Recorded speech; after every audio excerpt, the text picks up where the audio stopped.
going to discuss certain aspects of adolescent PCOS. We know that adolescence is a peculiar phase and it is a transition between a young child who develops into an adult. And this is a transitional stage where there are physical changes taking place, there are psychological changes taking place from puberty to adulthood. And typically, we say that young people between the age of 10 and 19 constitute typically adolescents. And adolescent PCOS is one of the most enigmatic issues because there are limitations in diagnosis, there are limitations in treatment, and it is an unexplained persistent hyperandrogenic anovulatory stage. Uh, this is what is described by the American Academy of Pediatrics. But we all will agree that it is one of the conditions, that is PCOS, which will affect health-related quality of life in any phase in the life of the woman, may it be an adolescent who is troubled by menstrual disorders, a young woman who's planning to conceive is troubled by infertility and anovulation, and women in their menopause, perimenopause, who have to deal with metabolic disorders, which are thanks to the endocrinopathy of PCOS. The prevalence of PCOS varies from place to place. It varies from age group to different ages. So it is estimated that about 10% women of childbearing age group have polycystic ovaries, but 50% of them remain undiagnosed. And 50% women with PCOS are likely to develop type 2 diabetes before the age of 40. 4.3 billion, this is a huge number, and it is the estimated annual cost to the American healthcare system, which has to deal with diagnosis and management of polycystic ovarian disease. And we must not forget that there is threefold increased risk of developing endometrial cancer in women with PCOS, where the endometrium is stimulated by unopposed estrogen. Coming to the prevalence and the general prevalence, depending on the diagnostic criteria or ethnicity, is about 2.2 to 18%.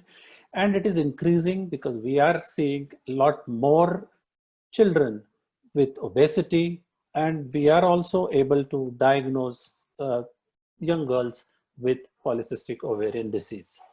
Coming to the incidence, and if we strictly use the NIH criteria, it should be around 6 to 8%, but the Rotterdam criteria, the incidence is postulated to be 15 to 25%. In Indian Asian urban community, this number is more, and it seems to be rising for reasons unknown. Of course, we can contribute our dietary changes, lack of exercise to increase incidence of obesity and polycystic ovarian syndrome. There are studies which mention that almost 30 to 36% girls in India are suffering from PCOS, and this is a typical term used by adolescent and young women where they are proud of their condition, which actually is bothering a lot of them. And there are quite a few studies which have studied adolescents in and across the length and breadth of the country, and they found out that the incidence varies anywhere between 3 to almost 22%.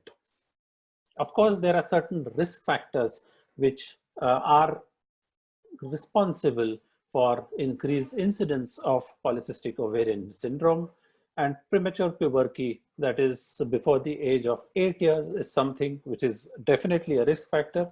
Obesity, we are also talking about fetal disease of adult disease of fetal origin, and these are the children who remain obese during their childhood, and these girls, when enter the adolescent phase, do suffer from obesity and polycystic ovaries. Family history, ethnicity, of course, African American population does show more number of PCOS, but India is not far behind. And when we talk about pathophysiology, there are four things which we have to keep in mind. First of all, there is arrest in antral follicle development and increased leptin to adiponectin ratio, leading to the typical polycystic ovarian appearance. There is increased GnRH pulses and increased LH-FSH ratio, leading to androgen excess. Impaired oocyte development will result into anovulation and subfertility, not a major problem in adolescent, but in the later age group.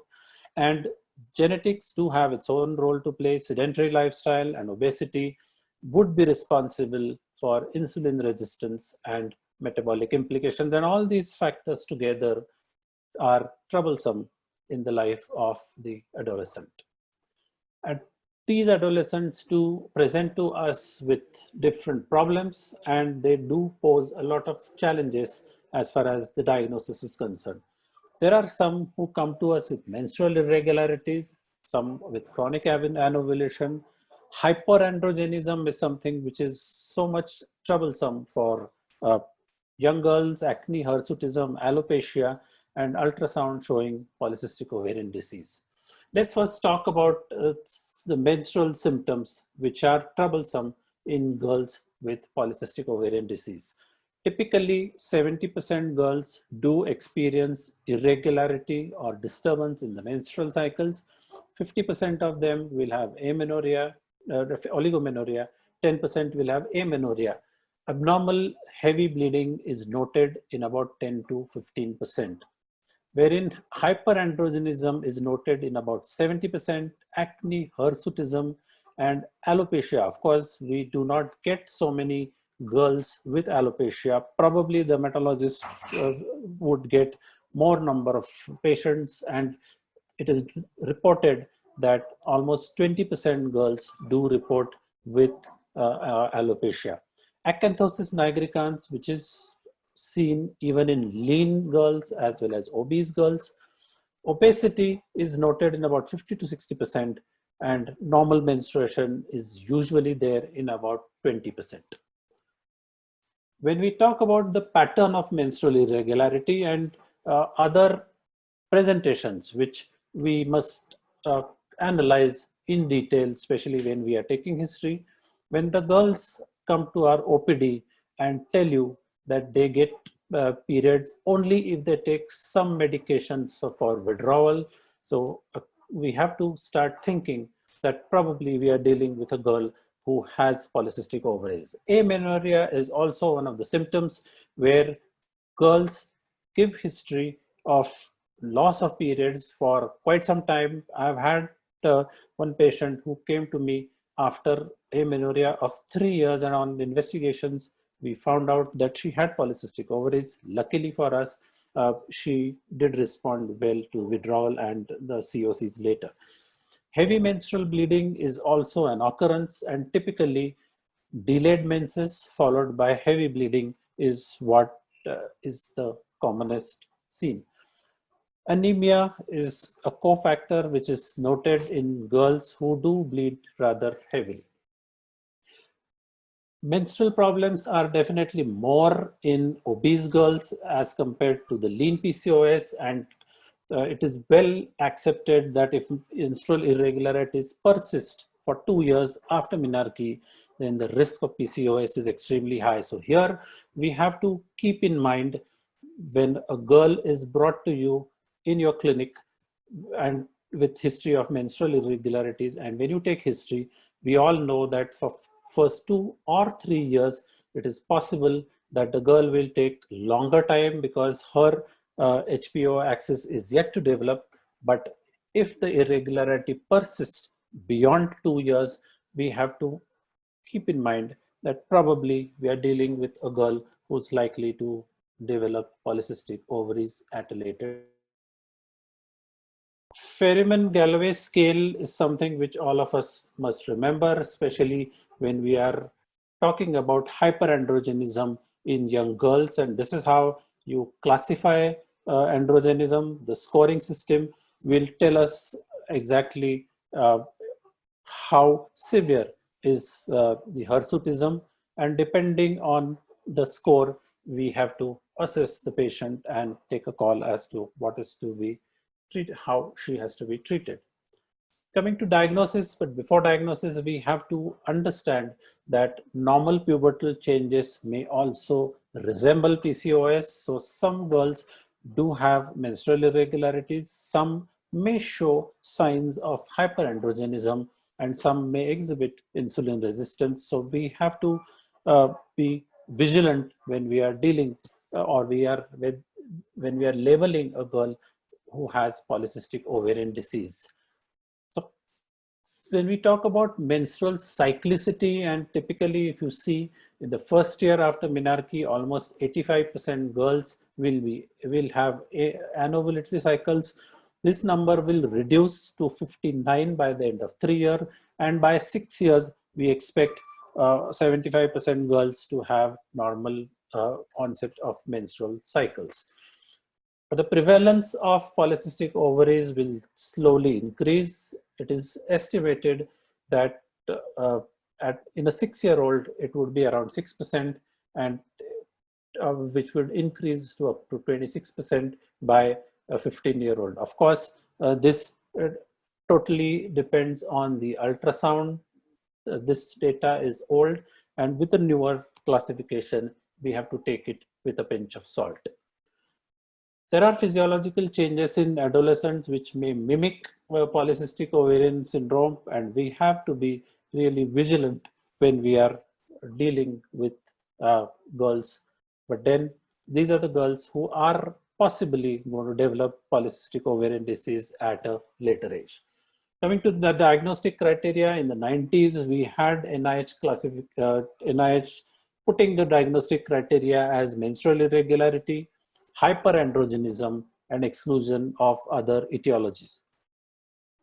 In 2003, we all accepted the Rotterdam criteria and said that 2 out of the 3 are required to diagnose polycystic ovarian disease.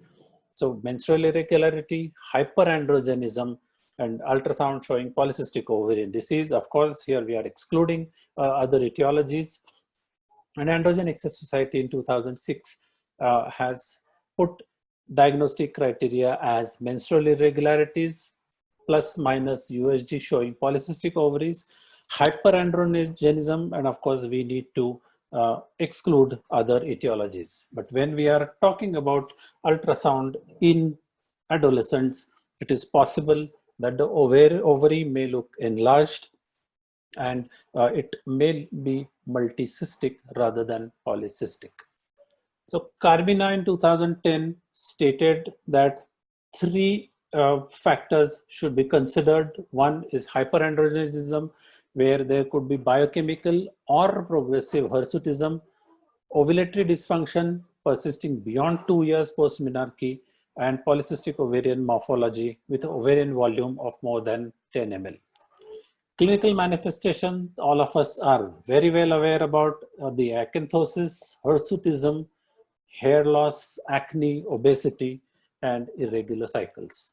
The Androgen Access Society has given a lot of emphasis on chronic anovulation, and they have said that girls who have oligomenorrhea, that is less than 6 cycles a year, one has to suspect polycystic ovarian disease, and this for 2 years since menarche, or primary amenorrhea at 17 years. Hyperandrogenism, we know acne and hirsutism is not the criteria for diagnosis. This is what American Academy of Pediatrics has said, but acne unresponsive to topical treatment, we have to suspect that here we are dealing with hyperandrogenemia, and we must test for hyperandrogenemia. If there is progressive hirsutism, it is an important sign for adolescent PCOS. And hyperandrogenemia is the consistent marker. It is extremely important. There are no established normal ranges. So for adolescents, we have to use the adult cutoffs because we do not have specific pubertal levels defined for diagnosis of PCOS. And of course, this is a picture known to all of us with ovarian volume of more than 10 centimeters. Or there could be presence of 12 or more follicles in each ovary of the size of 2 to 9 millimeters, and with an increased volume more than 10 ml. No subjective assessment, and we must omit stromal echogenicity and volume. Coming to the evaluation, and when we evaluate an adolescent, the important manifestations would be the skin changes, where physical examination should document the cutaneous changes that take place in PCOS. So terminal growth hair, presence of acne, alopecia, acanthosis nigricans, and skin tags should be noted when we are examining a girl. And obesity is something where we must keep her baseline weight and keep on monitoring the weight.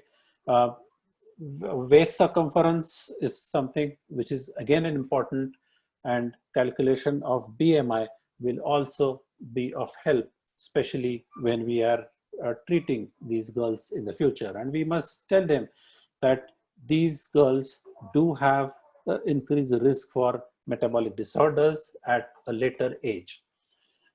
Depression is something which we have to keep in mind. Many a times we do not give importance to depression, but these girls do have a lot of body image issues, and we must screen them for depression, anxiety by history, and if needed, we must seek appropriate referral. And the rescreening has to continue. We have to keep on monitoring these girls every 3 to 5 years. If there is central adiposity, sustained weight gain, or symptoms of diabetes, we must see them more frequently and take help of other specialists in managing them. Coming to the treatment part and the lines of therapy, as described by the Endocrine Society, is first and foremost is lifestyle changes, where we do offer dietary changes and exercise modifications. It could well be followed by either hormonal therapy in the form of oral contraceptive pills, especially for control of hyperandrogenism, or if you feel that the girl has features of metabolic syndrome, or if she exhibits impaired glucose tolerance, metformin may be offered to these young girls. Coming to the lifestyle therapy, and it is the first line strategy where we have to counsel not only the adolescent, but to her parents also, if they are accompanying with her, that the girl has to lose weight sustainably, and she has to do it as a continuous ongoing activity. Here we must restrict calorie restricted diet. With there is no particular diet which is better than the other, but here we can take help of a nutritionist and give a diet which is suitable for the requirements of that particular girl, where we try and cut carbohydrates, we try and restrict fats, but we may increase amount of protein in order to achieve the weight loss, which is so beneficial for both reproductive as well as metabolic dysfunction.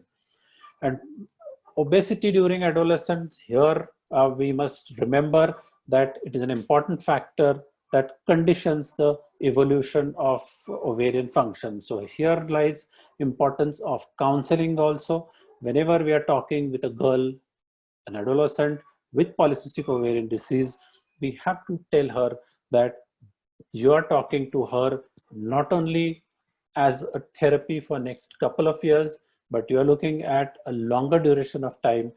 You are looking through her reproductive years and also beyond it when she attains perimenopause, and that is how she has to control her own lifestyle, and the lifestyle management has to be first line strategy for management of polycystic ovarian disease.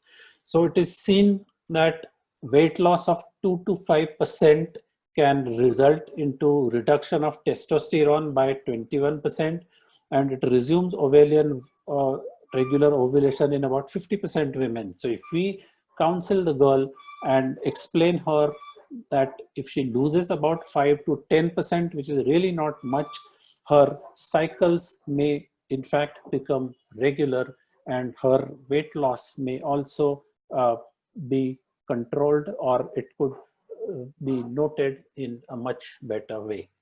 Coming to exercise, and it is extremely important, especially in girls who are overweight and obese. And we have to tell her that this will improve, the weight loss will improve her risk for cardiovascular diseases as well as diabetes. And here we also must make a mention about avoiding alcohol, smoking, which is again a rampant thing in a lot of girls in urban areas, and psychological stress because of various issues like exam do play an important role in the mind of the adolescent. When we talk about physical activity, there are recommendations that we should give is that at least 60 minutes of moderate to vigorous intensity physical activity every day, that is aerobic exercise. And as a part of their 60 or more minutes daily physical activity, adolescents should include muscle and bone strengthening physical activity on at least 3 days in order to achieve better resistance. Here, we also have to make a mention that in order to prevent osteoporosis and muscle issues at a later age, that is in the postmenopausal phase, the girls have to do exercise and have to focus on building their bones as well as strengthening their muscles. The hormonal contraceptives, all of us have used hormonal contraceptives to adolescents, and it is the first line management for a girl who has menstrual abnormalities, who has hirsutism and acne. And typically when you are prescribing a pack of oral contraceptive pills, the girl needs to be counseled that she has to take these tablets at a particular time on a daily basis, and she should not miss the tablet in order to achieve better results. And of course, the parents who are accompanying her need to be counseled that you are giving her oral contraceptive pills in order to correct or rectify the menstrual abnormalities that this girl is facing. We must keep in mind the metabolic effects of COCs, especially the ones which contain 30 micrograms of less of ethinyl estradiol. They do have some amount of deterioration of glucose tolerance or worsening of lipid profiles, but it should not be a deterrent when you're using it in a young girl, and it should not influence the choice.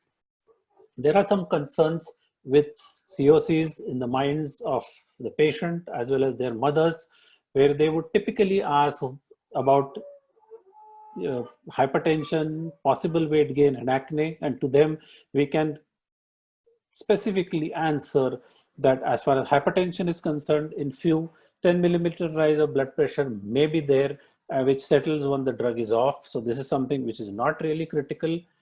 Weight gain is not the complication with low dose COC pills. And here we should tell the patient that once her cycles are regular, probably she will lose weight, and to lose weight, she has to give specific emphasis on good nutritive diet and exercise for about 45 to 60 minutes every day. Acne, in fact, OC pills will reduce the chances of acne, and of course, pills which contain anti-androgens with progestational activity are little better off in preventing acne.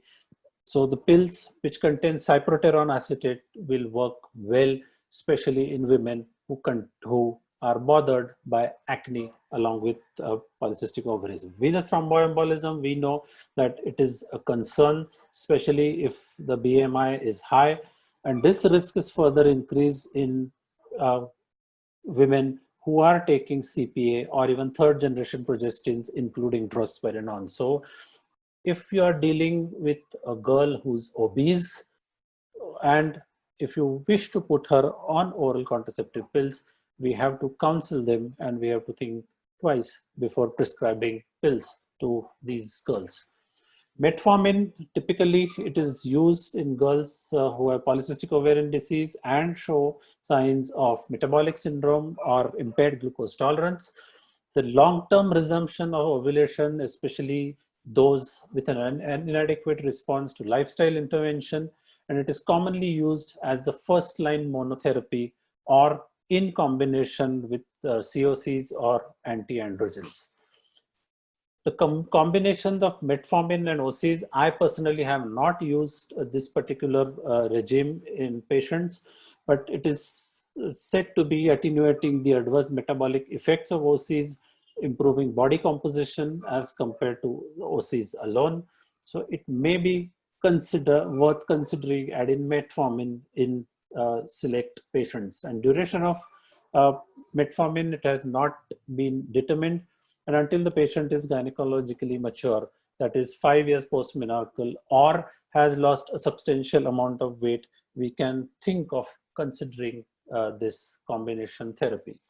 Coming to the role of myoinositol, and myoinositol is supposed to have a role to play in different systems. So it definitely has a role in reproduction, where it is supposed to improve the oocyte and egg quality and restore normal ovulatory activity. It has selective serotonin reuptake inhibitor like role, so it improves mood. As far as metabolism is concerned, it is supposed to increase insulin sensitivity, reduce total and LDL cholesterol, reduce triglycerides.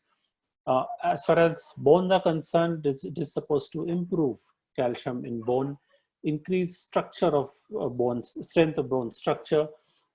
Myoinositol is essential for bone formation, osteogenesis, and even bone mineral density. And myoinositol does have a role to play in the development and function of peripheral nerves. This is how D-chiro-inositol will act. It will act more peripherally rather than centrally. And a combination of MI and DCI will be gatekeeper on insulin signaling and metabolism, where myoinositol will control FSH signaling in ovaries. It will be a critical factor for normal fertility and essential for growth and maturation of ovarian oocytes, wherein DCI will regulate insulin-mediated testosterone production in the ovaries, and it will also stimulate insulin secretion in pancreatic beta cells. So all these effects take place when MI and DCI are present at the physiological ratio of 40:1. Now, this is how a normal ovarian follicle would look, where the ratio of MI-DCI is 100:1, and the ratio is disturbed by, there's a reduction by about 500 folds in the ratio of MI and DCI in women who have polycystic ovaries. So inadequate MI-DCI levels at the root cause of PCOD, if there is disruption in physiological levels of MI and DCI, it could be because of genetic factors or even environmental triggers.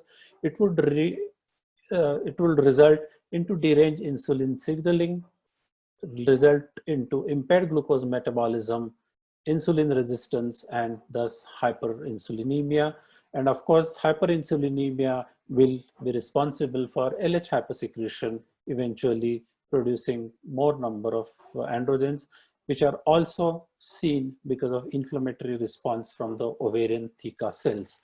And hyperandrogenism by itself will be responsible for acne, hirsutism, and alopecia. Hyperinsulinemia will be responsible for weight gain, and hyperandrogenism and LH hypersecretion will result into irregular menses. And all this is thanks to the condition that is PCOS. Right, so coming to management, because we know that management is definitely challenging and only symptomatic treatment is possible because we do not know the root cause. So we need to focus only on the symptoms and target it. Infertility and hirsutism can't be treated together. So we have to, in adolescents, of course, the choice will be treating hirsutism first. So we have to think of oral contraceptive pills which will block ovulation, and anti-androgens are highly teratogenic. two management categories, that is maintenance of treatment for PCOS related symptoms, which are so very vital in adolescent girls. So protocol for effective treatment of PCOS with MI and DCI should be BMI based, and 4 grams per day is the optimal dose of myoinositol. The ratio has to be maintained. It has to be tasty and acceptable, because unless it is palatable, the compliance won't be better. And the formulation, that is tablets and capsules, have lower absorption, and the results are not satisfactory. Coming to the literature which supports this, now this is a study which was published in 2015 in the European Journal of Obstetrics, Gynecology and Reproductive Biology, and the Italian experts have had a consensus that clinical data demonstrates efficacy of MI-DCI in the treatment of PCOS, and the evidence is strongest for the dose of 4 grams per day. And this is another study where myoinositol in the treatment of teenagers affected by PCOS, and it was concluded that administration of MI is safe and effective to prevent and correct metabolic disorders in teenagers. Combining with MI with OCP's anti-androgenic effects are enhanced, and negative impact of OCP is improved. We also must remember the cosmetic treatment. The anti-androgens used in PCOS will prevent further hair growth, but the hair which have already grown have to be treated by certain procedures like waxing, epilation, electrolysis, etc. Acne may require oral antibiotics like erythromycin or isotretinoin ointment. Acne also gets cleared in 6 to 9 months of use of oral contraceptive pills containing cyproterone acetate. So whenever you're putting a girl on OC pills containing cyproterone acetate, it is prudent that she continues it for a period of at least 9 months in order to achieve a reduction in acne. Lean PCOS is somebody who poses a lot of challenge, because obese PCOS, the simplest therapy would be lifestyle modification to lose weight and things are better. But here in lean PCOS, lifestyle modification does play an important role to play. Here we must give emphasis on weight maintenance and avoidance of weight gain. Of course, they have to consume good amount of vegetables, fruits, vitamin D, calcium and herbs, and regular exercise is a must.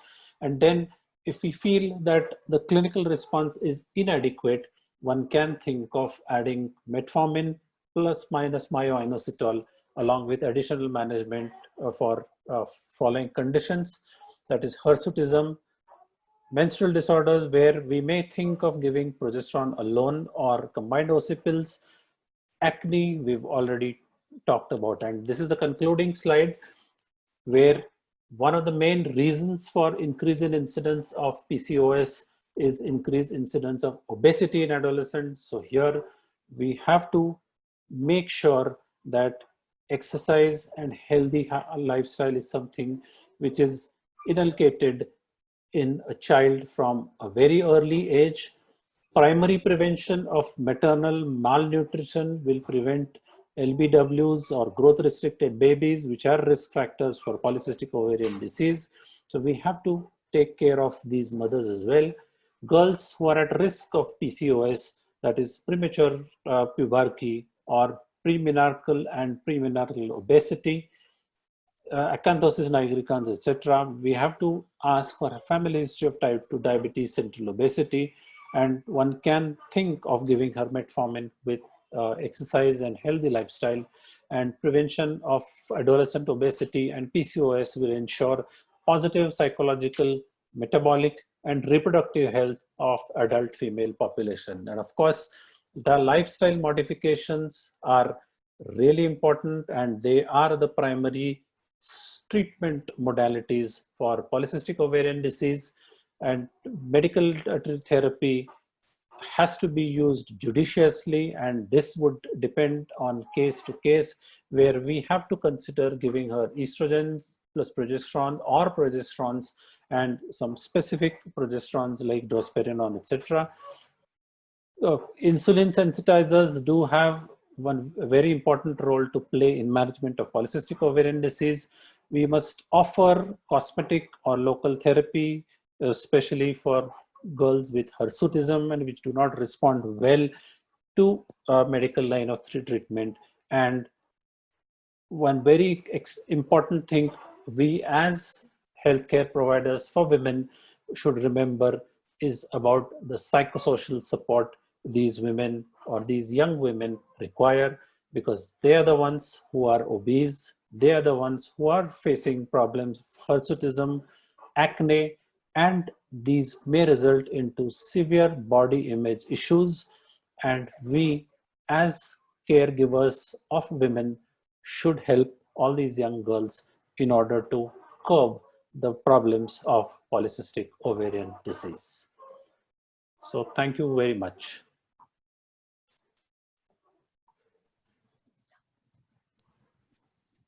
Thank you very much, Doctor, for a wonderful presentation on adolescent PCOS. Request the audience to post any questions if you are having. Doctor, right now there is one question which is already there in the chat box. Shall I read the question, sir? Yeah, sure.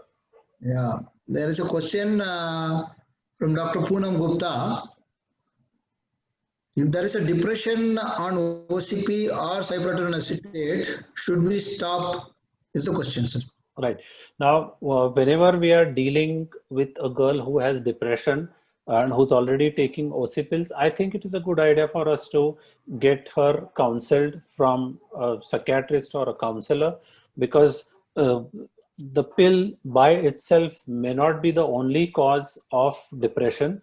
So we have to weigh the benefits and risks. So if you feel that continuation of OC pill containing either drospirenone or even cyproterone acetate is going to be more beneficial to the girl, we should continue it and take help of expert psychiatrists along. Thank you, sir.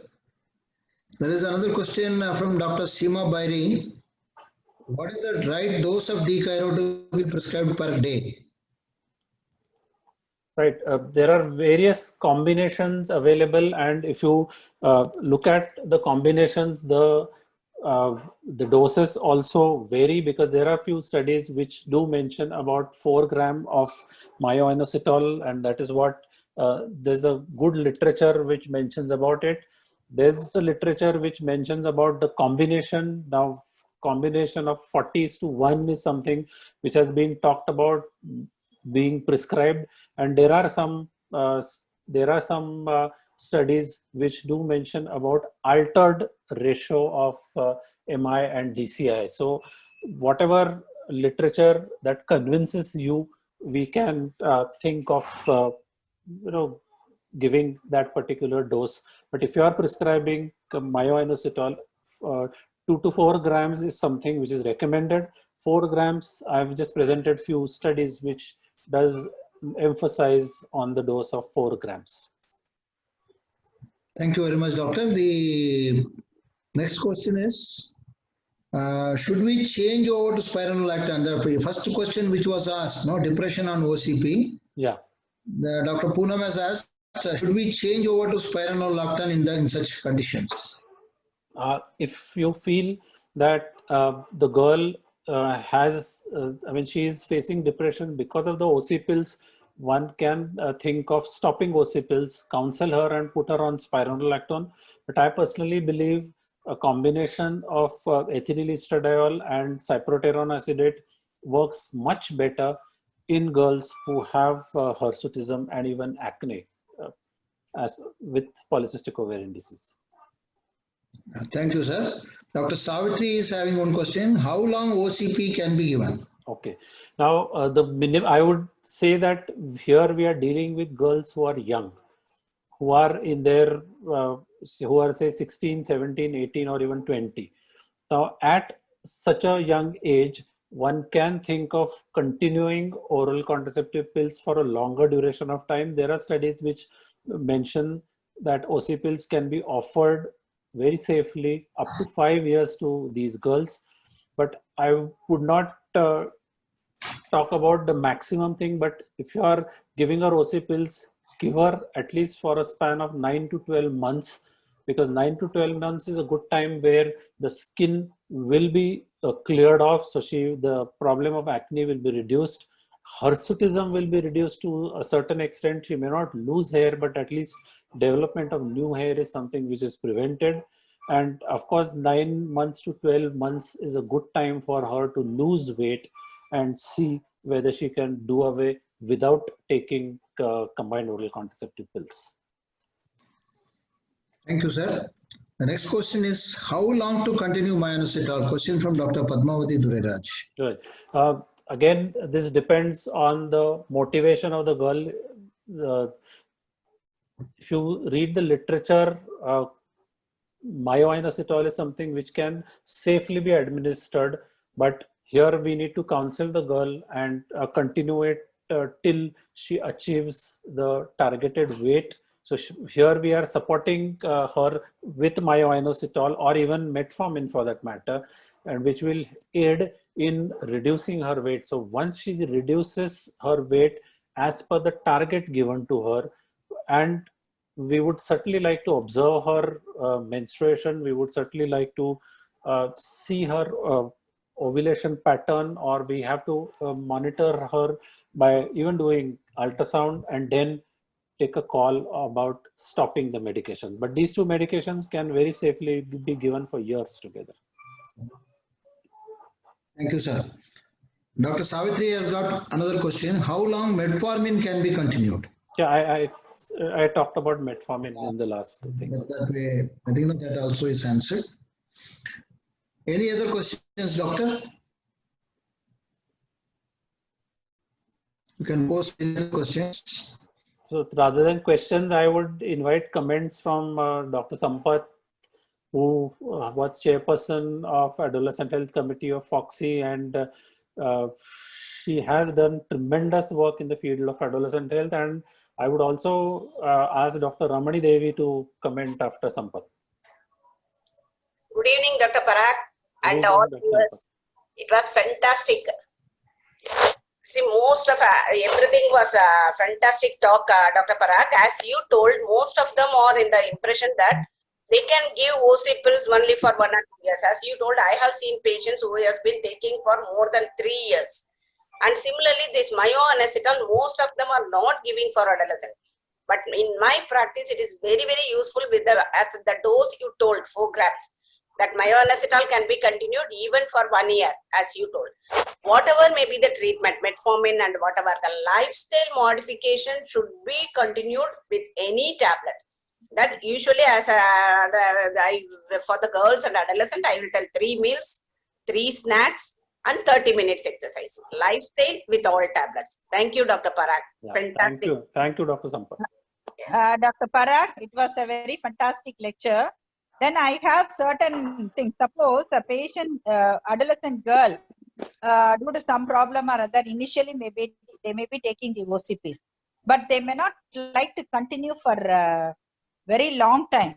In such situations, do you advise for an intermittent withdrawal bleeding? That is what I do if the patients are not tolerating estrogen, or I tell them once in 45 days or once in 60 days, you take some progesterone withdrawal bleeding, because what they need is, they need to have a bleed at least 5 or 6 times in a year. Yeah. So that is one thing. And I personally feel myoinositol is doing an excellent work, especially in the metabolic aspect of the adolescent girls. It helps in reduction of weight, and then the reversal of this all these metabolic profile can happen in an adolescent girl. And then regarding the OCP use, now I think the concept is shifting more towards rather than ciproterone with ethinyl estradiol, they are preferring spironolactone because it can reduce the weight also. Maybe ciproterone can be reserved for women, for girls who have gotten hyperandrogenic features. Yeah. Yeah, absolutely. Yeah. Dr. Ramani, I totally agree with you. Huh. You have very rightly pointed out that if a girl who has polycystic ovarian disease and her primary complaint is of hirsutism or acne, I would prefer something like cyproterone acetate, which is much more potent than spironolactone Then, as yeah. anti-androgen. But if the weight is a concern and if she doesn't have too much of hyperandrogenism, then spironolactone, as you very rightly said, is a good choice because of its anti-mineralocorticoid activity. The water retention which is experienced by these girls will be taken care of, and the weight loss will also be reduced. And girls who are reluctant to take OC pills, I think the suggestion that you gave of giving progesterone is really important, where we can add something like medroxyprogesterone or even micronized progesterone for 10 days, Yes. starting from the 15th day of the cycles, and continue it for say What 3 10 days? or 6 months. Okay. Okay. Then what is your experience with getting pre-malignant conditions in adolescent PCOS girls presenting with the AUB? Okay. Now, I have not seen any adolescent girl with a pre-malignant condition with PCOS, but then women who've had PCOS right from adolescence had remained infertile, and these are the ones who are likely to develop endometrial cancers. And I have had about 5 or 6 women who gave similar history, and we were luckily able to diagnose the endometrial cancer in a very early stage. So typically, they gave history of polycystic ovarian disease in the adulthood, remained infertile, remained obese throughout their life. They did have challenges of hirsutism and acne throughout their life, and eventually landed up in C endometrium. But in young girls, I have not had an opportunity to note malignant changes in the endometrium. Yeah, I can share my experience. Few of my patients say like 5 to 6 girls less than 18 years, they had endometrial hyperplasia. Like Okay. every time they used to bleed continuously and the endometrial thickness was beyond 15 millimeter, and they will not respond to anything like medical curettage or something. So in such cases, I had to get the concern and go in for a hysteroscopy where there was a combination of hyperplasia with the tuberculosis endometritis, Oh, because okay. there is an association between polycystic ovarian disease and tuberculosis. And the youngest patient whom I had endometrial CA was a 21-year-old girl. She Oh, was a daughter of a medical, she was the daughter of a pediatrician. But since I don't know how they missed, but fortunately it was a very early stage and she recovered fully. She got married and she has a kid now. Okay, then have you got any experience with LNG-IUS in adolescent PCOS?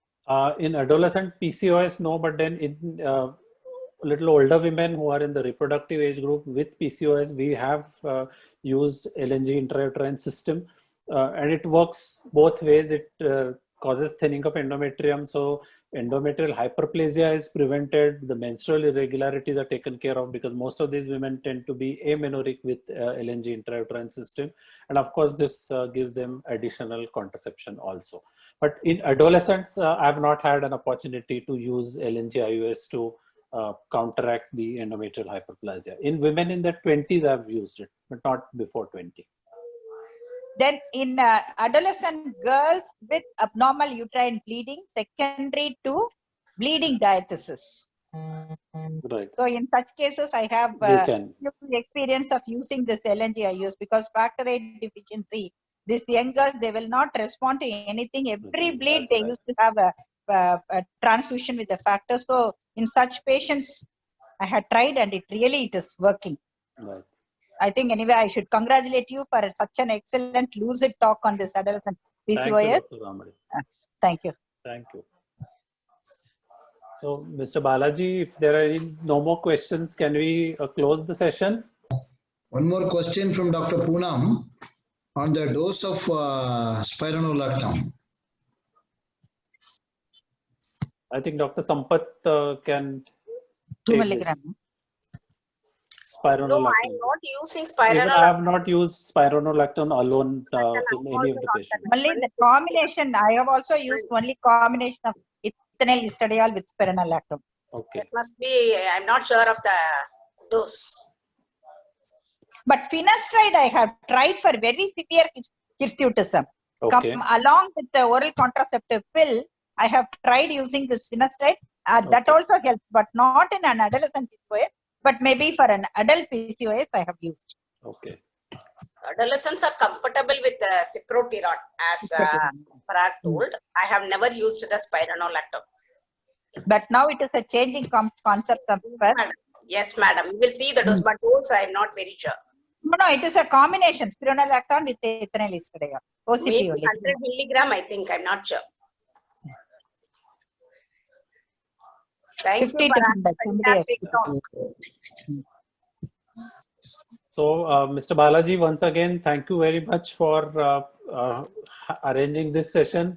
And I must especially thank Dr. Ramani and Dr. Sampath Kumari for being present and making this interaction more lively, because both of you are experts in the field of adolescent health, and you have contributed a lot in to the federation also. And let's continue working hard towards adolescent. And those of you who are there in the audience, 3 of us will be with you very, very soon with the next edition of ICOG course on adolescent gynecology. Yes. So thank you Dr. very much. Parag, Dr. Kundavai has given the message. It is 50 milligrams spironolactone. Normally I thought it is 100. She has given it as 50 milligram. Okay. Okay. Dose varies according to the weight anyway. Ah. Okay. Thank you, Parag. Thank you. I'm just now. Okay. Thank you very much, Dr. Parag, for sparing your valuable time. Thank you. Of course, we are going to have your next week program with Menopause Society of Pune. Yes. My advance welcome to all the doctors. And I thank all the doctors who have spared your time for today's program. My special thanks to Dr. Ramani Devi and Dr. Sampath Kumari for adding value to this program. Thanks, everybody.